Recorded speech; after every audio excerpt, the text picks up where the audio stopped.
नाजरीन आदाब। Ruby channel की खास पेशकश गोशे गयूर में एक नई महफिल सजाकर एक नई निशस्त लेकर मैं आपका मेजबान इनामुर रहमान गयूर एक बार फिर से हाजिर खिदमत हूँ। जैसे कि आपको पता है, इस चैनल का, इस गोशे का, इस खास प्रोग्राम का एक मकसद होता है और वह मकसद ये होता है कि अहले फ़हम व ज़का के साथ, अहले इल्म व दानिश के साथ आपकी गुफ्तगू हो, उनसे आपको ऐसे ख्यालात आप तक पहुंचे उनके जो हमारे लिए किसी तरह की रहनुमाई का बास बन सकते हों, मुख्तलिफ हालात, मुख्तलिफ मौज़ूआत, मुख्तलिफ चीज़ों पर ऐसी रोशनी डालने का बास बनते हों जिससे हमारी फिक्र और सोच में एक तरह का निखार आता है। तो नाजरीन, आज की इस महफिल में एक खास हस्ती को मैं फिर से रहमत दे रहा हूं। वो हैं प्रोफेसर हरगोपाल साहब, जो डीन ऑफ सोशल साइंसेस रहे हैदराबाद सेंट्रल यूनिवर्सिटी में। वो फिर उस्मानिया यूनिवर्सिटी में भी पहले थे, उसमें भी बड़े ओहदों पर रहे, काकतिया यूनिवर्सिटी में रहे और अब वो Tata institute of social sciences से बड़े एक्टिव तौर पर वाबस्ता हैं। मुख्तलिफ मौज़ूआत पर, मुख्तलिफ हालात पर वो कुछ ना कुछ कहते रहते हैं, कुछ ना कुछ उनके बारे में सुनने को, पढ़ने को हमें मिलता रहता है।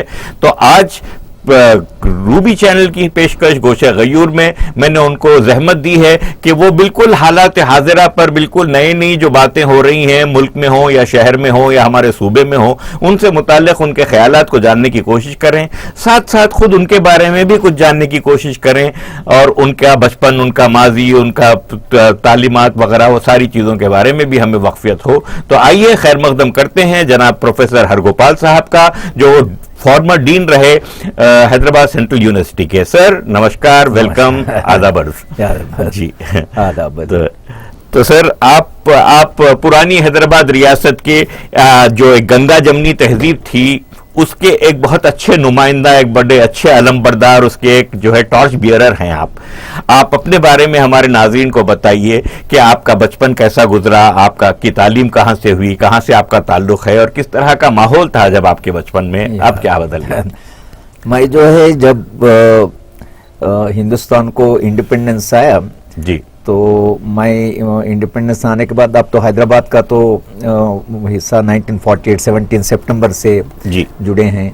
तो हम जब स्कूल जाना शुरू करे तो पहला मेरे को बचपन का याद है कि हमारे को अली बे वो सिखाए थे। अच्छा, बाद में वो एक आर्डर आ गया कि वो उर्दू मीडियम बंद हो गए और तेलुगु मीडियम शुरू हो गए जी।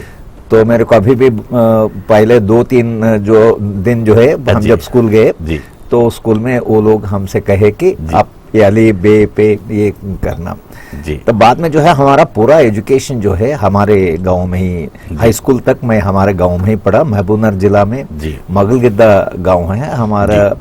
गांव में ये जो स्कूल था बहुत पुराना स्कूल है। ये मुगलगिद्दा कौन से तालुके में है? ये महबूबनगर, शादनगर है ना, शादनगर तालुका से जुड़े हैं। अच्छा, पहले शादनगर था, अब फरुखनगर मंडल है जी। तो ये स्कूल जो है, जब मैं पहले भी कहा था कि तुरैबज़ खान जब ये ब्रिटिश रेसिडेंट पे अटैक करना 1857 में फर्स्ट वार ऑफ इंडिपेंडेंस में जो है, अब हमारे पास हीरोइक, अगर फर्स्ट वार ऑफ इंडिपेंडेंस का को हैदराबाद स्टेट का कुछ हमारे को यादें हैं तो याद जो है तुरैबज़ खान से जुड़े हैं। और तुरैबज़ खान जो है जब ये अटैक हुआ, बाद में जब वो कर्नाटका जा रहे थे तो हमारे गांव के तरफ से जा रहे थे, जब उनको जो है हमारे गांव में उनको शेल्टर दिए थे। जब शेल्टर दिए हैं तो ब्रिटिश आर्मी जो उनको उधर से पकड़ के, अब जो वुमेन्स कॉलेज है, कोठी वुमेन्स कॉलेज, वो रेसिडेंस था, तो उधर जो है उनको हैंग करे, फांसी दी गई। फांसी दिए और फांसी देने के बाद 3 दिन जो है उनका जो डेड बॉडी है वो वैसी लटका के रखे कि मतलब लोगों में डर पैदा करना ना। तो ब्रिटिश वाले का तो मकसद तो यही था तो करे। मगर हमारे गांव के लिए जब तुरैबज़ खान साहब को जब शेल्टर दिए हैं तो ब्रिटिश वाले और सरकार ने सोचे कि ये गांव में कुछ ऐसा रिबेलियस नेचर होंगे, तो इसीलिए हमारे गांव में एक स्कूल, एक पोस्ट ऑफिस, एक पुलिस स्टेशन। हमारा पुलिस स्टेशन जो है बहुत बड़ा पुराना पुलिस स्टेशन है। जी। तो मेरे को ये भी एक बार ये होते कि सरप्राइज होते कि हमारे गांव में जी। पुलिस स्टेशन ओपन करना तो ठीक है, क्यों बोलो तो जी। एक रिबेल को शेल्टर दिए, जी। मगर पुलिस स्टेशन के साथ एक स्कूल भी ओपन करे, जी। मदरसा ओपन करे और उसके साथ एक पोस्ट ऑफिस ओपन करे। अच्छा। पोस्ट ऑफिस बोल तो उस दिन जो है, अब ऐसा जो है, आज का दिन तो सेल फोन है, वो है सही, उसके उस दिन तो टेलीग्राम देना भी, आजकल वो टेलीग्राम जब बंद हो गए पूरा हिंदुस्तान में एक बहुत चर्चा हुआ कि ये भाई लास्ट टेलीग्राम, तो टेलीग्राम और पोस्टल करेस्पॉन्डेंस जो है उसके लिए मेरे ख्याल से वो पोस्ट ऑफिस भी खुले होंगे। और मैं जब हाई स्कूल हमारे गांव से पास होने के बाद 1960 में मैं हैदराबाद आ गया, सिटी कॉलेज में मेरा पीयूसी करा। मैं बाद में विवेकवर्धिनी कॉलेज एक है वो महाराष्ट्रियन सोसाइटी स्टार्ट करे, वो प्राइवेट कॉलेज है मगर वो फीस उस नहीं लेते थे, वो फिलॉन्थ्रफी है। उन लोग जो है महाराष्ट्रियन बच्चों के लिए वो स्टार्ट कर, दूसरे तेलुगु बच्चे दूसरों को भी उसमें एडमिशन देते थे, फीस नहीं लिए और हमारे को तो एजुकेशन फ्री दिए वो लोग विवेकवर्धिनी सोसाइटी। बाद में मैं उस्मान यूनिवर्सिटी में एमए पब्लिक एडमिनिस्ट्रेशन करने के बाद मैं फिर उस्मान यूनिवर्सिटी में लेक्चरर ज्वाइन हो गया। तो उधर से मैं उस्माने में थोड़े दिन काम करे, बाद में वरंगल चले गए, फिर हैदराबाद आए, centre for economic and social studies. इसमें जो है हमारा ऊपर जो इम्पैक्ट है, हमारे ऊपर जो वरंगल में हम जब काम करे तो उधर रेडिकल मूवमेंट्स थे, बच्चे सब पूरा वरंगल रेडिकल था, Kakatiya university, medical college, regional engineering college, degree colleges, पूरा एक माहौल था। उसमें जो है हम भी सोचना, क्यों बोल रहे क्लासरूम बाएं बाजू की तरफ झुके हुए थे, और क्लासरूम जो है ख्यालात से ज्यादा जो है करीब हो रहे थे, करीब थे। और जब हम क्लास लेते थे बच्चे पूछते थे ये सब क्यों पढ़ा रहे, गांव में तो गरीब है, गांव में तो पूरा दमन है, गांव में तो लोगों को खाना नहीं मिल रहे। अब जब गांव का जो स्थिति जो है ऐसा है, तो आप लोग जो है हमारे को थियरी पढ़ा रहे हो, बिहेवियरल थियरी पढ़ा रहे, हार्वर्ड साइमन पर, ये सब क्यों पढ़ा रहे आप लोग, इससे हमारे को क्या होगा, हमारे गांव के बारे में बोलिए। तो हमारे को ऐसा प्रेशर था, हमारे को सोचना पड़ा। सही तो हम जो है बच्चों से वो सीखे हम, क्यों बोलते हम जब सिखाने के लिए तो हम टीचर रहते हैं, और बच्चे भी कभी कभी टीचर को सिखाते हैं। वो यंगर जनरेशन है ना, वो यंगर जनरेशन जो वो सवाल उठते ही रहते हैं, तो सवाल का जवाब हमारे को ढूंढना ही पड़ेगा। इसीलिए पूरा काकतीय यूनिवर्सिटी का सिलेबस हम बदलना पड़ा बच्चों के प्रेशर पे। हम भी थोड़ा जो है हमारा जो ख्यालात है वो ख्यालात तो थोड़ा बदल गए। जी उस जमाने में आपके साथ प्रोफेसर पुरुषोत्तम रेड्डी वगैरह भी रहे होंगे। पुरुषोत्तम रेड्डी थे और वरवरराव साहब कॉलेज में काम करते थे, और काफी लोग जो है हमारा दोस्त जो है वो वरंगल से, अभी भी ऐसा दिखता मेरे को, हमारे गांव के महबूबनगर के बाद वरंगल हमारा दूसरा नेटिव प्लेस है। और वरंगल वाले भी, अब हम तो वरंगल 1980 में छोड़े, आज भी वरंगल वाले समझते कि मैं आप उन लोगों का आदमी हो, और कभी भी जाते हैं तो काफी हमारे को रिस्पेक्ट मिलता है, काफी यादें हैं। जी हाँ होना भी चाहिए सब। आपने दिल से जो है चाहा कि वहाँ के हालात में सुधार आए, और उसके बाद से वही एक्सपोजर था गालिबन, उसके बाद से आप हमेशा किसी न किसी तरह civil rights movement, civil liberties के ताल्लुक से, ऐसे इश्यूज से हमेशा जुड़े रहे। तो आपने हमेशा ऐसी आवाजों का साथ दिया जो ह्यूमन राइट्स को अपहोल्ड करने के लिए जो उठाई जा रही थी। वैसा इसी तरह से मैं वाकिफ हूँ आपसे कई सालों से, जो मैं एडमायर करता हूँ आपकी कोशिशों को।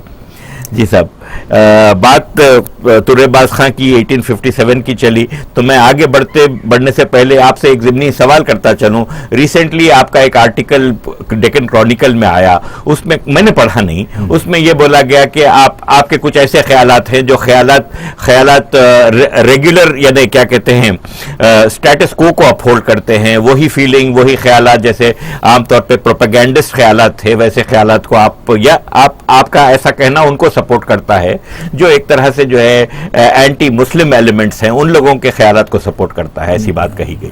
आपका क्या टेक है रजाकार के हवाले से? नहीं, रजाकार का तो वो निजाम आर्मी था। रजाकार जो है, अब जब तो पूरा पॉलिटिकल इंस्टेबिलिटी थे ना, पूरा वो जो है एक इंडिपेंडेंस का माहौल था जी। और दूसरा जो है ये निज़ाम का यूनियन जो है वो भारत में, वो हिंदुस्तान में ज्वाइन करने के लिए थोड़ा वो तैयार नहीं थे, रेजिस्टेंस हो रही थी, तैयार नहीं थे। और जो है एक कम्युनिस्ट आर्मड स्ट्रगल चल रहा था, जब का जो हैदराबाद स्टेट जो है वो एक ऑर्डिनरी स्टेट नहीं था, वो बहुत वो कंडीशन जो है वहाँ उस दिन जो है जो परिस्थिति जो कंडीशन हैदराबाद में रहा वो पूरा हिंदुस्तान में नहीं थे। एक कश्मीर में थोड़ा प्रॉब्लम रहा था, मगर नागालैंड, कश्मीर, मगर हैदराबाद और जूनागढ़ ये दो स्टेट जो है इंडियन यूनियन में ज्वाइन करने के लिए उन लोगों का सोच रहे थे। जब जो है ये जब इंडियन आर्मी आए तो इंडियन आर्मी एक्शन नहीं बोले, उसको पुलिस एक्शन बोले। पुलिस एक्शन क्यों बोले? अगर आर्मी को भेजे तो इन्वेजन हो जाता, मुल्क पे ये हो जाता, जंग हो जाती। तो आर्मी आए मगर उसको कहते हैं पुलिस एक्शन। पुलिस एक्शन बोले तो इंटरनल, आर्मी एक्शन बोले तो एक्सटर्नल। ना सिर्फ ये कि आर्मी भेजी गई बल्कि उसके अंदर दूसरे प्रिंसली स्टेट्स की 8 प्रिंसली स्टेट्स की आर्मी के लोग भी शामिल रखे गए, शामिल थे। और ये जो 1948 का जो इंसिडेंट हुआ, आज जो है ये राइट विंग पॉलिटिक्स वाले, संघ परिवार और बीजेपी वाले जो है वो कह रहे कि वो 1948 में हमारा लिबरेशन हुआ, हैदराबाद स्टेट का लिबरेशन हुआ। लिबरेशन किसको कहते हैं?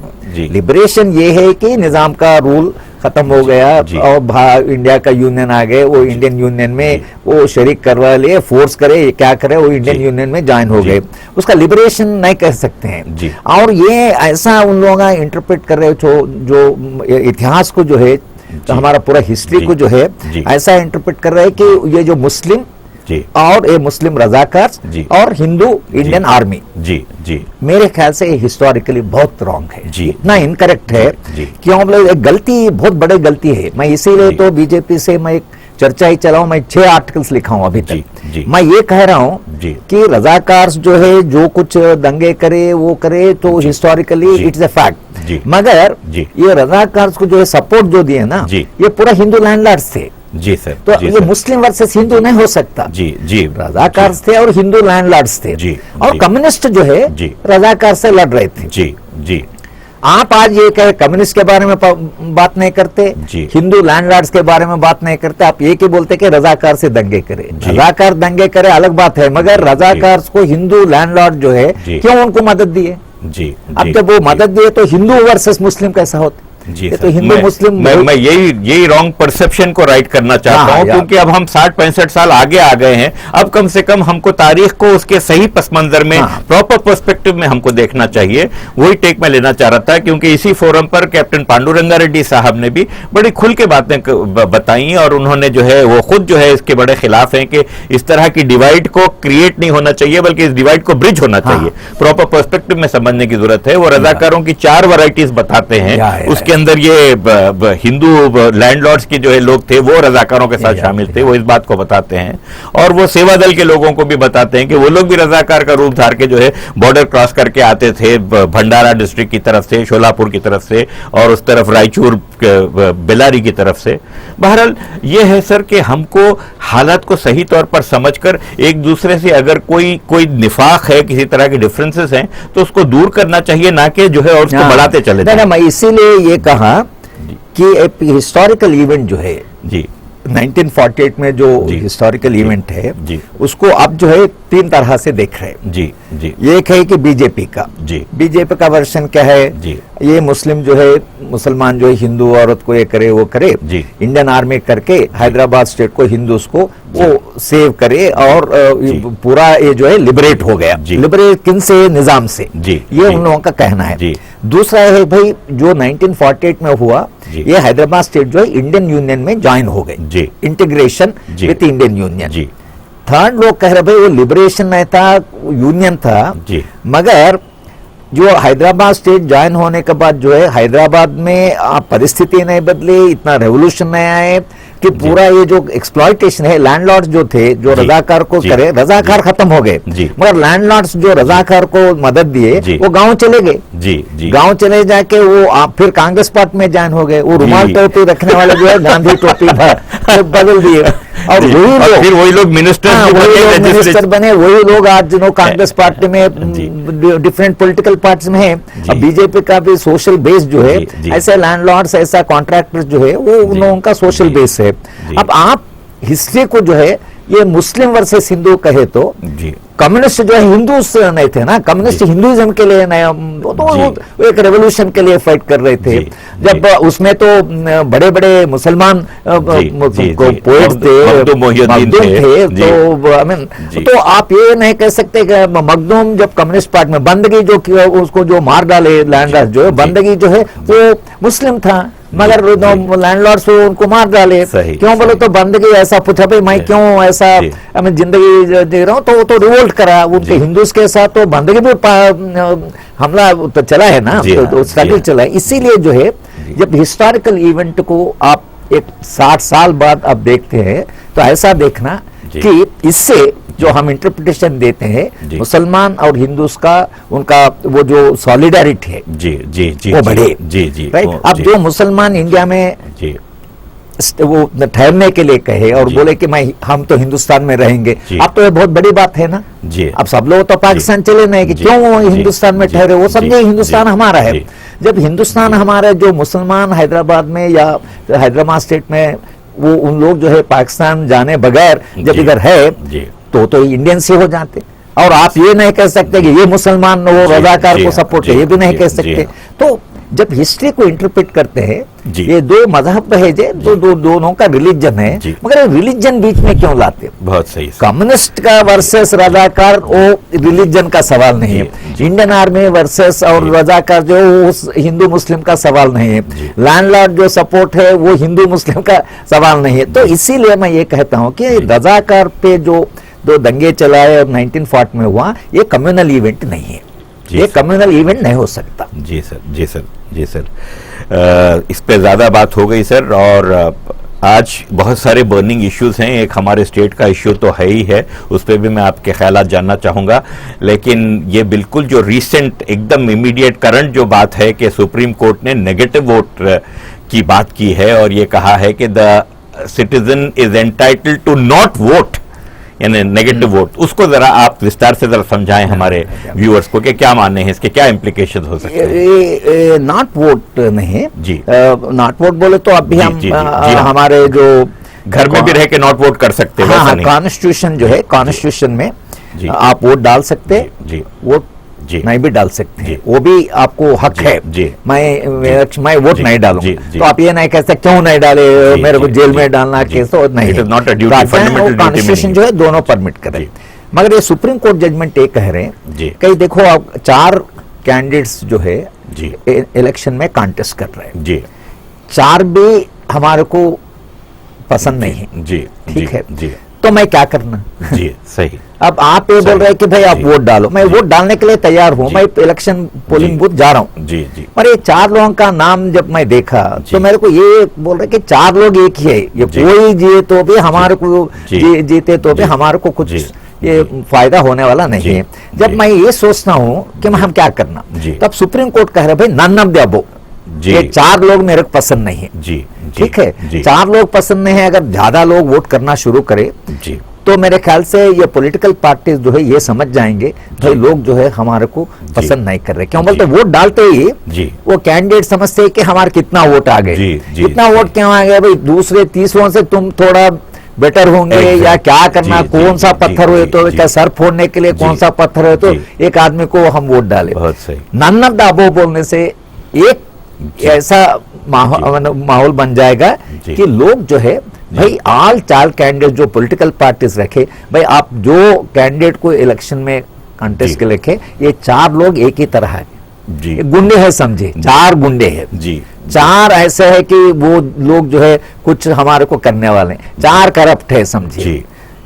और दूसरी बात यह है कि जब सुप्रीम कोर्ट जजमेंट हमारे सामने आए, ये पॉलिटिकल पार्टीज जो है जो डेवलपमेंट मॉडल है ना, ग्लोबलाइजेशन जी, ये जो ये मार्केट का ये जो चल रहे हैं, all political parties irrespective of their ideology all of them have agreed, पूरे लोग जो है ये डेवलपमेंट मॉडल के नाम पे जो अमेरिका और वर्ल्ड बैंक और ये जो हमारे ऊपर दबाव रख के जो मॉडल रखे ना, ये मॉडल जो है बीजेपी समझे। अब आप मैं एक बात कहता हूँ, पेंशन लोग जो है गवर्नमेंट का जो पेंशन है, पेंशन को निकाल दो बोले जी वर्ल्ड बैंक जी, ठीक है, हमारे लोग जो है एक बिल रखे बिल रखे जब जो है पेंशन अबॉलिशन बिल, तो जी। ये कांग्रेस वाले जो कोरम नहीं था जी पार्लियामेंट में, वो बाहर गए हैं। जी और जब बिल रखे जी। तो कोरम नहीं है, कोरम नहीं है तो जो है वो फाइनेंशियल बिल है जी अब वो तो it would have resulted in no confidence. जी तो ठीक है, जब फाइनेंस जी। मिनिस्टर परेशान था, जी। सुषमा स्वराज